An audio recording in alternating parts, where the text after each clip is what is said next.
Sob a proteção de Deus, declaro aberta a presente sessão. Quero aqui cumprimentar nossos colegas queridos deputados da mesa, nossos deputados da plenária e também a todos os funcionários desta casa que sempre fazem um belo trabalho na Assembleia Legislativa. Esta presidência, no uso de suas prerrogativas das atas das últimas sessões, por lidas e aprovadas, informa que o expediente foi disponibilizado eletronicamente. Breve comunicações. Escrito para falar o senhor deputado, quem concede a palavra por 10 minutos, nosso deputado Mário Mota.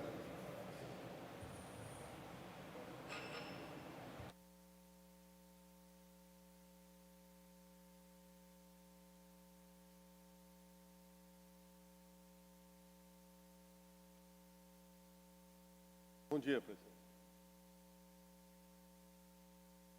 Senhor presidente, deputado Oscar Gudes, em exercício nesta plenária, demais deputados presentes, Neudi, Tiago, Lucas, a todos os senhores e senhoras que se encontram aqui na Assembleia Legislativa ou que nos acompanham pelos veículos de comunicação desta Assembleia, que muito nos honra.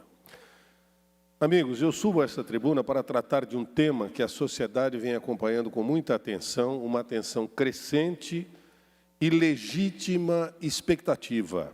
Saneamento básico. Saneamento básico.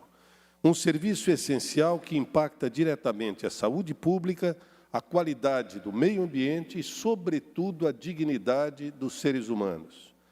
E é nesse contexto que eu trago à reflexão o funcionamento do sistema de esgotamento sanitário da região continental de Florianópolis. Em 2024, após uma provocação do Conselho de Segurança do Balneário, que, aliás, faz um trabalho espetacular, nosso mandato foi chamado a somar esforços a uma luta que já se arrastava por anos, inclusive na esfera judicial.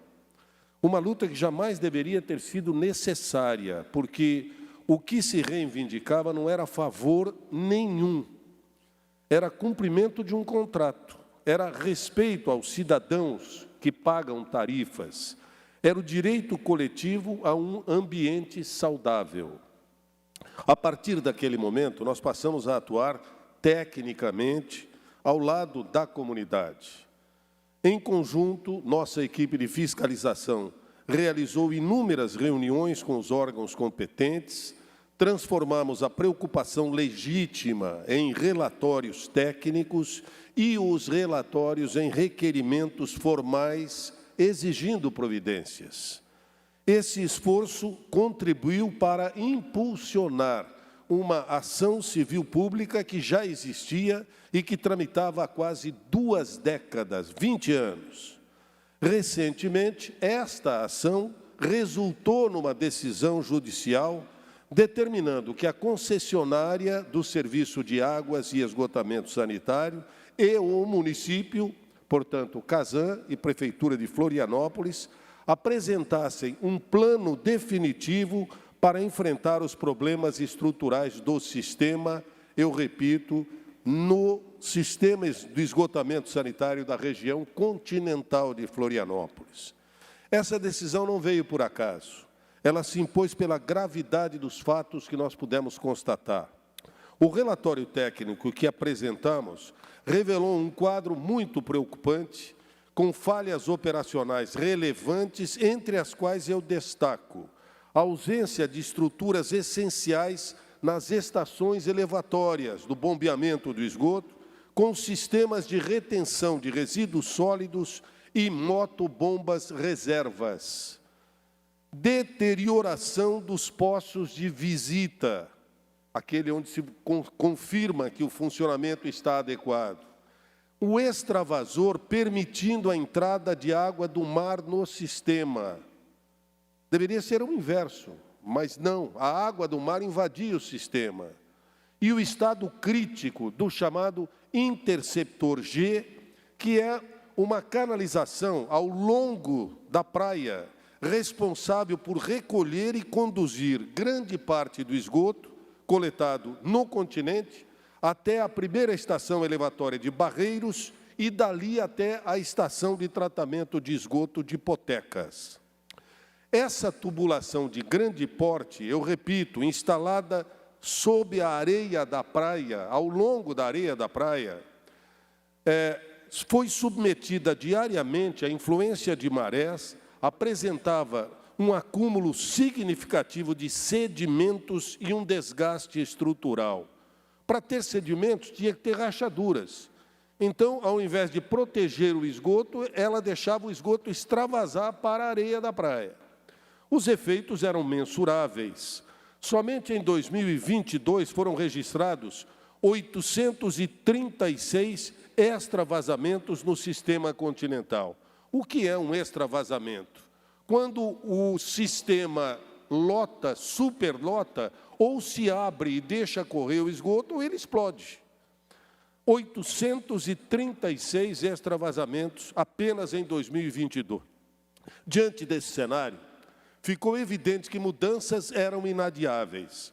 A partir da ação judicial somada às cobranças junto à agência reguladora, avanços importantes passaram a ser constatados. Eu destaco a elaboração de um diagnóstico técnico do sistema, foi feito. A limpeza especializada periódica do interceptor G, com investimentos de R$ 1.200.000, realizado até maio de 2025.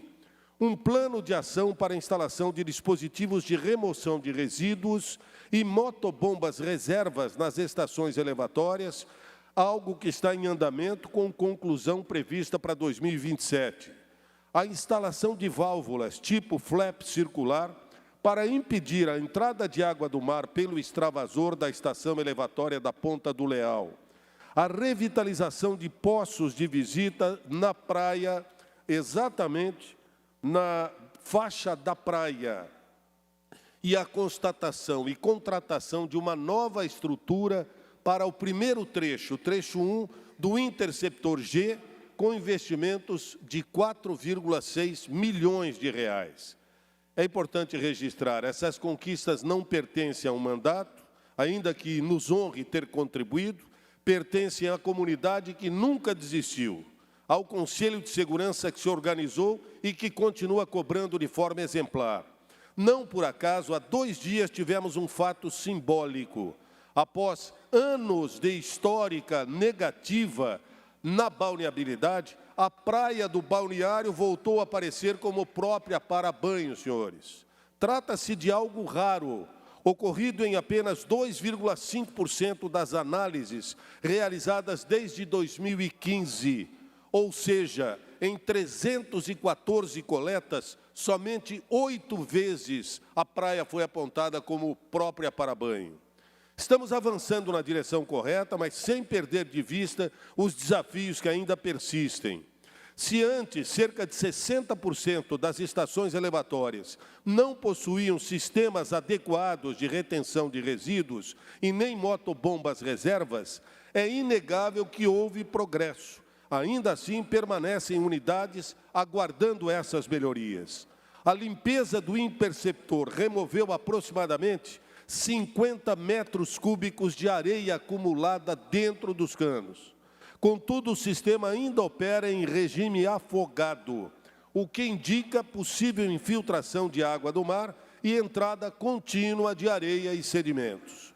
Os poços de visita estão sendo revitalizados, mas intervenções recorrentes ainda suscitam questionamentos quanto à durabilidade das soluções adotadas e à eficiência do investimento público.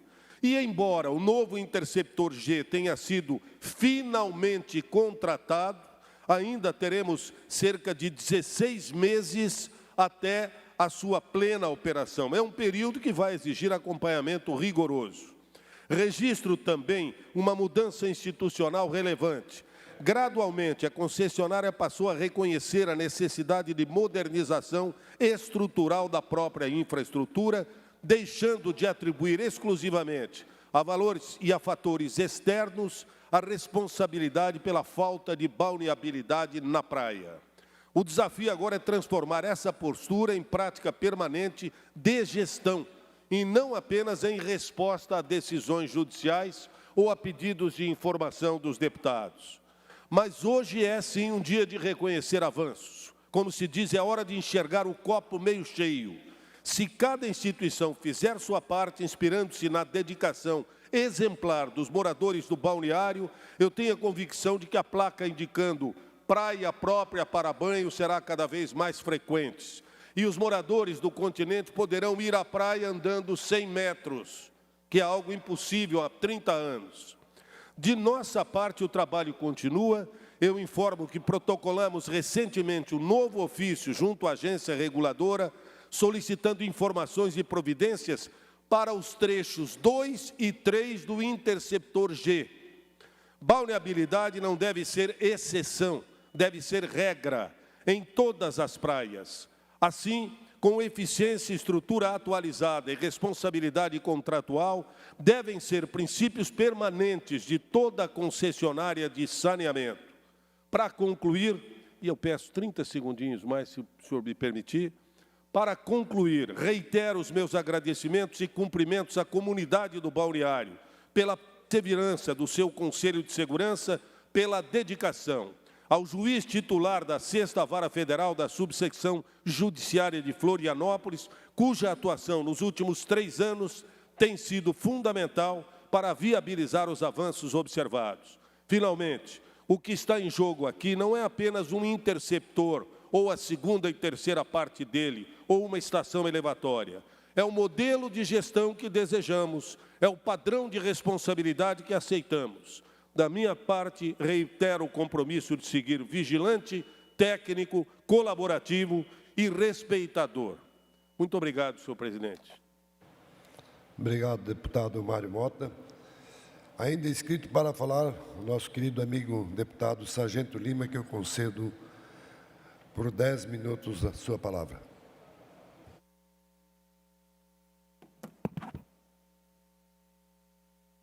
Muito bom dia, senhores, senhoras. Quero me lembrar de uma época de ouro, deputado Maurício Peixe, da nossa linda cidade de Joinville. Era por volta do ano 2000, uma época em que Joinville ela respirava de forma muito forte devido à crescente e à pujança de suas indústrias. Trabalhava na época no POI. Quem é de Joinville vai lembrar da temida POI, né? Pelotão de Operações Especiais, da Choque, né? O repórter era o Nilson Gonçalves. Todo dia tinha uma reportagem sobre a POI, a Choque, né? Sobre as ações dela. E nós fazemos rondas nas madrugadas de Joinville. E naquela época, aí o deputado Maurício Peixe, você conhece bem, nós descíamos a Baltazar Buchle de madrugada ali, ia dando uns estralos embaixo do pneu da viatura. Nós atropelávamos caranguejo em cima da Baltazar Buchle ali, quando a gente ia para Vila Paranaense, Pinheiros. A gente via aquele franco crescimento daquela região de Joinville, né?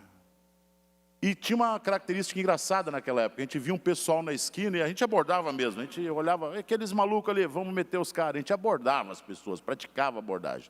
E quando a gente chegava, a gente verificava que o sujeito estava com um sapatão ou uma calça azul. O tratamento era diferenciado. A gente falava, está ali um funcionário da Tupi. Pô, o cara não era abordado pela polícia, o cara tinha orgulho. O sujeito botava aquela camiseta da Tupi, ia para a missa domingo com ela. Era o orgulho o cara dizer, trabalho na Tupi. A grande e poderosa Tupi. Poderosa. Hoje a Tupi tem um número de funcionários superior a alguns municípios do estado de Santa Catarina. São poucos municípios que têm mais de 5, 6 mil habitantes. Essa é a Tupi. A Tupi que mudou a vida de muitos paranaenses que ali chegaram na Vila Paraná, no Comás, Pinheiros. Hoje aquilo é um bairro, aquilo é ali 1 metro quadrado é caro agora nessas regiões que eu estou falando, por causa da Tupi. Uma fundição que envia seus blocos de motores para o mundo inteiro. Orgulho de Joinville, orgulho dos catarinenses. Essa é a poderosa Tupi. Mas tudo que é bom logo se termina, cumpriu-se o velho ditado. Tudo que é bom, tudo aquilo que o PT toca, apodrece. É um toque de Midas ao contrário. Hoje, o governo federal tem 58% das ações da Tupi. Essa é uma verdade. Essa é uma verdade. As indicações agora para CEO da Tupi, aqueles que indicam, ficam por conta do governo federal. Inclusive, os acionistas tentaram reverter isso, deputado Mário Mota, para que as indicações para coordenar essa cidade, que é uma indústria, não fossem políticas, e sim pessoas que estavam relacionadas ao ramo, pessoas experientes, pessoas que entendiam o que estavam fazendo. Moral da história: a quem foi indicado o conselho? Ao Lupe, esse mesmo, ex-ministro de Lula, que saiu foragido do ministério que estava devido às investigações dos crimes contra o INSS.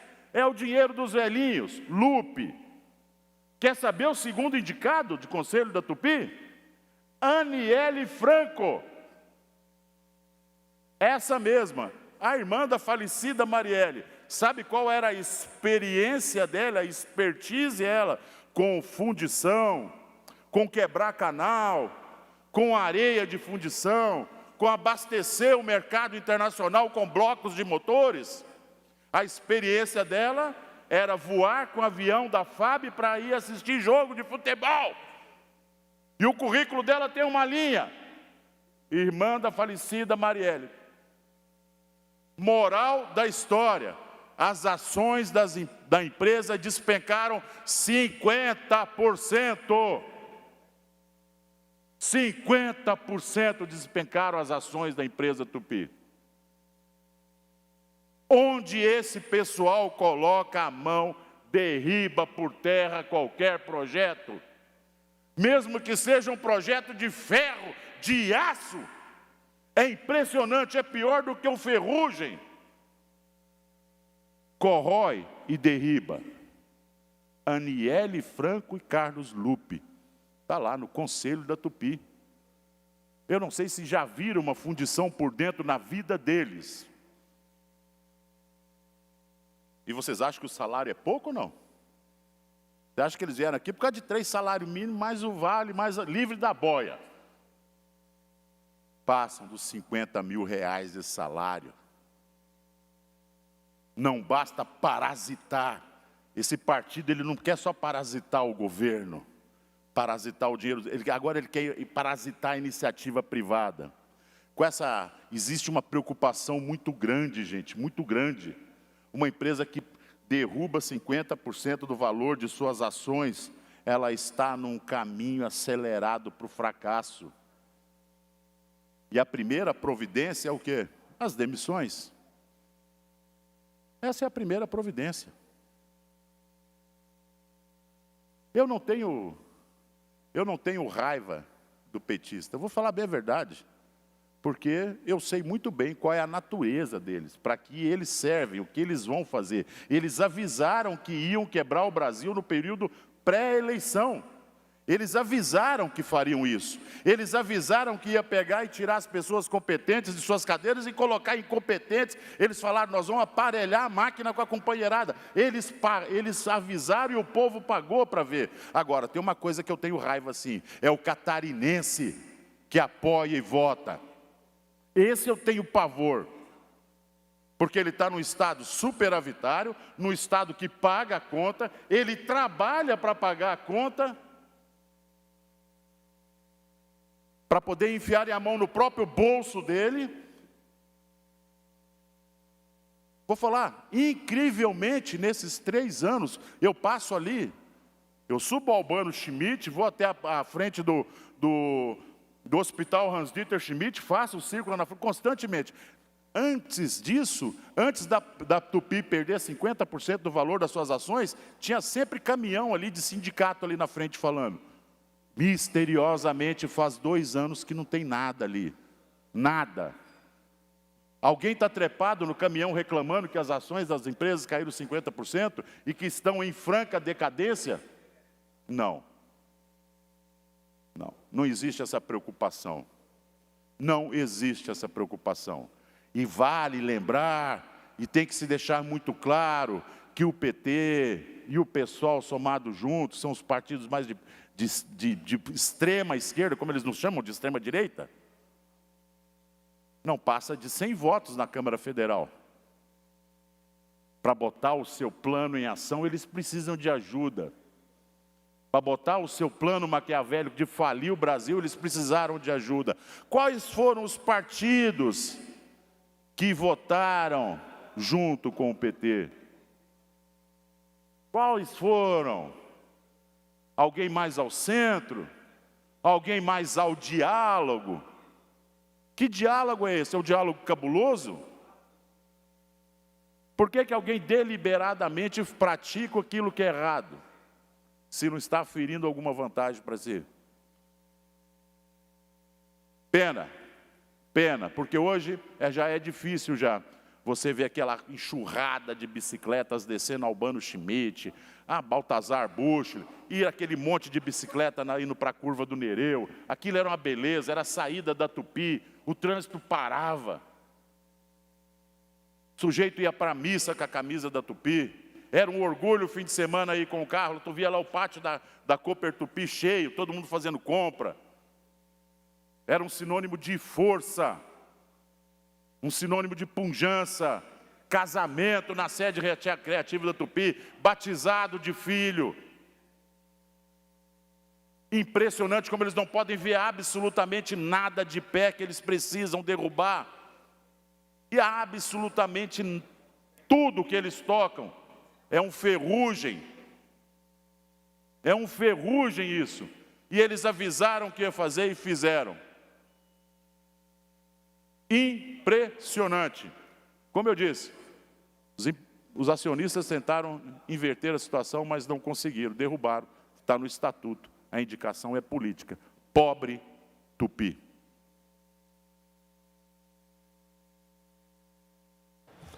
Obrigado, deputado. Não havendo mais ninguém mais inscrito para falar, passo o horário destinado aos horários do partido. Alguém de algum partido aqui para falar? Não. Está tudo livre hoje?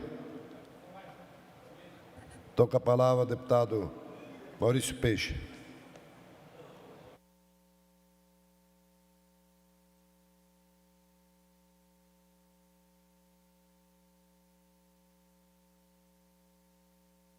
Quero saudar o nosso presidente, o Oscar, que hoje preside essa sessão, saudar os nossos parceiros, colegas deputados que aqui estão presentes.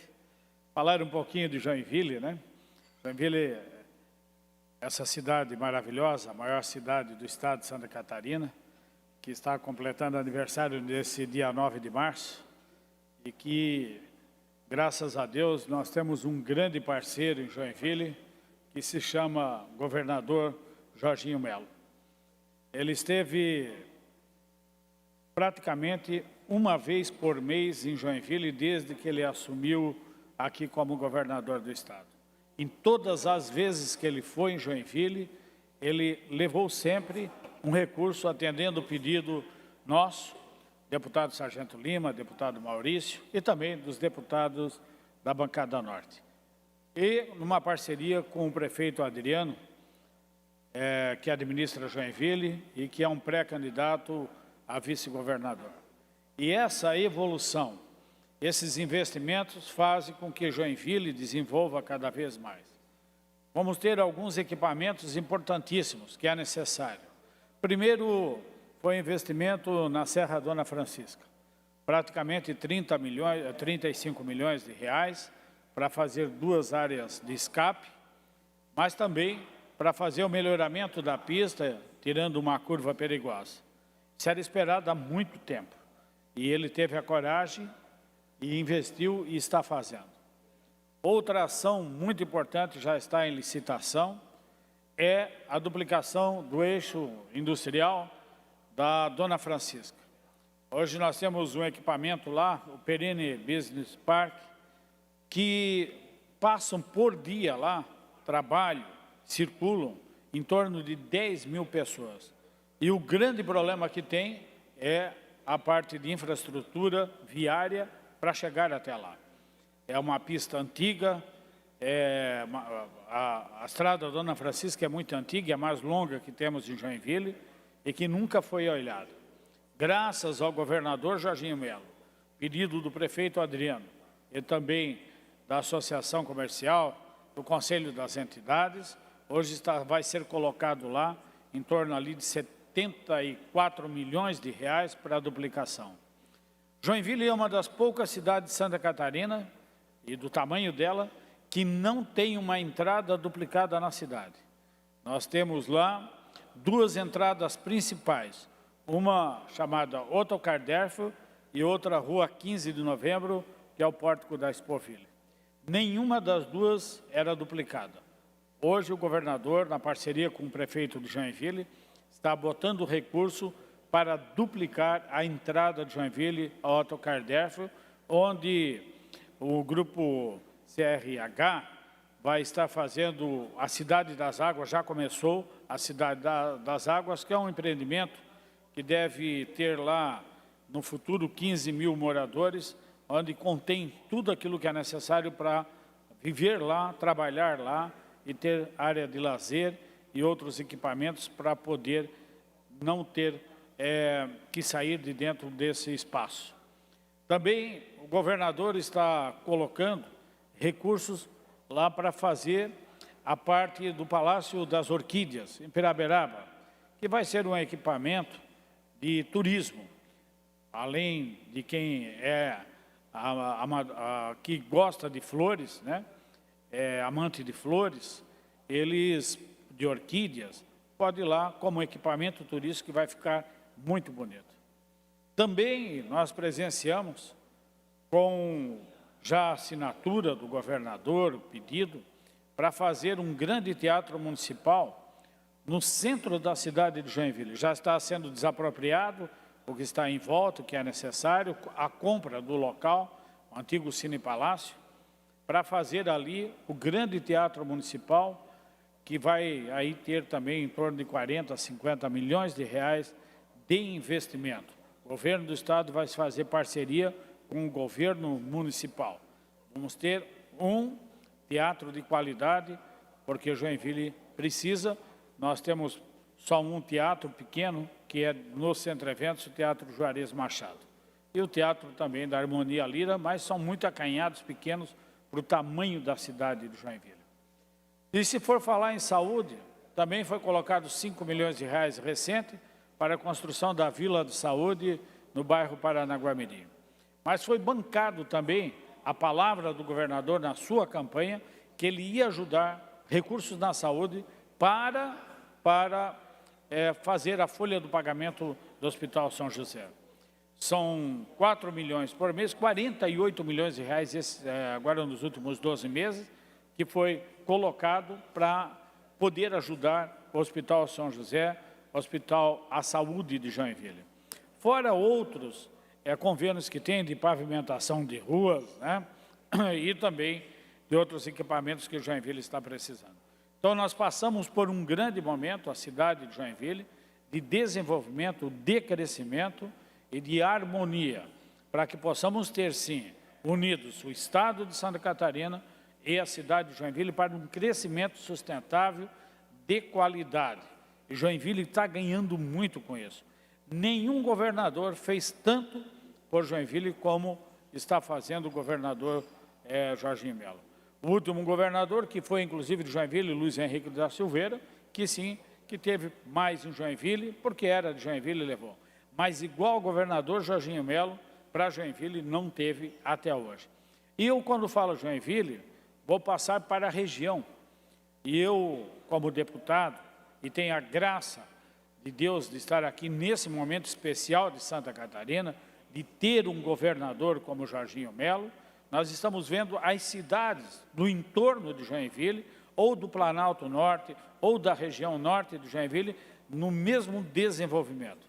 Vou falar da minha querida Guaramirim, que é a minha terra natal, e que lá nós elegemos o prefeito Adriano Zimmermann e o vice Denis Lunelli, os dois do PL. E com o apoio do governador Jorginho Melo também, estamos desenvolvendo vários projetos lá de crescimento. Guaramirim vai sediar, também com a ajuda do governador, a nova fábrica da WEG. A nova fábrica da WEG vai ser investido R$1 bilhão, que vai ficar lá na região. Vai ter 1.000 empregos aproximadamente diretos. Numa região, perto de um bairro, que era mais no interior e que é o bairro que mais cresce em Guaramirim, que é o bairro Corticeira. E lá nós conseguimos uma escola agora nova do Estado que vai ser construída e que vai ser escola cívico-militar. Também com um projeto que foi feito para Guaramirim, jogando Guaramirim para o outro lado do rio também, para desenvolvimento, que vamos agora tentar e vamos conseguir o Via Verde, que é de Jaraguá do Sul, a extensão até Guaramirim. Além da UPA que vai ser construída, enfim, um investimento que todo está sendo feito, como também Jaraguá do Sul, com o prefeito Jair, como Xerider, com o prefeito Jair Bridaroli, os investimentos são maciços, sem falar em Rio Negrinho, que o Dr. Caio, o prefeito nosso lá, está fazendo uma magnífica gestão e de melhoramento e crescimento e desenvolvimento da cidade com a ajuda do nosso governador. São Bento do Sul, da mesma forma que o prefeito Tomazini, recebendo muitos recursos, a gente intermediou várias ações lá em São Bento do Sul e que faz São Bento do Sul ter um grande desenvolvimento e melhoramento e qualidade de vida. Da mesma forma, Campo Alegre, com o Engaruva, com o nosso prefeito Tino, tendo uma atenção muito especial do nosso governador. Aí vamos para Itapuá, que vai praticamente duplicar o porto. Itapuá é a cidade de Santa Catarina que mais cresceu nos últimos anos, através do porto de Itapuá. E agora está recebendo também do governo do Estado, parceria com o porto, o alargamento da praia, engordamento da praia. E, além disso, o canal de entrada da Baía da Babitonga, que está sendo alargado, aprofundado para poder entrar navios de maior porte. Assim também São Francisco do Sul, Barra do Sul, que está recebendo muito recurso, e o governador esteve lá no dia 31 de dezembro, no último dia do ano, indo lá levar recursos devido às enxurradas. Barra Velha recebendo recursos, São João Itaperiú recebendo recursos, como também Massaranduba, e Corupá também, com o prefeito Neninho, enfim. É um governador atuante que está indo em todas as cidades, os 295 municípios de Santa Catarina levando recursos. E a gente fica feliz que onde vai, alguém encontra nós e vem agradecer, manda um abraço ao governador e diz para ele que o meu filho, a minha filha está estudando gratuitamente, fazendo medicina gratuito com a universidade gratuita, fazendo direito, fazendo arquitetura, fazendo psicologia, enfim, a faculdade que eles querem são praticamente 60 mil alunos estudando gratuitamente, fazendo nível superior. Todo investimento que faz na educação, foram 4 bilhões de reais que estão sendo investidos na educação, ar-condicionado em todas as salas de aula, ar-condicionado. Talvez ainda um ou outro não está colocado, só não funcionando porque teve problema de energia, de colocação que está sendo feita estação, subestação, em todas as escolas, a entrada para dar condições para não cair energia. Também o Fila Zero, a saúde, 1.300.000 cirurgias feitas, o Estrada Boa Rural, enfim, vou ficar falando aqui um dia todo de todas as ações que o governo do Estado está fazendo.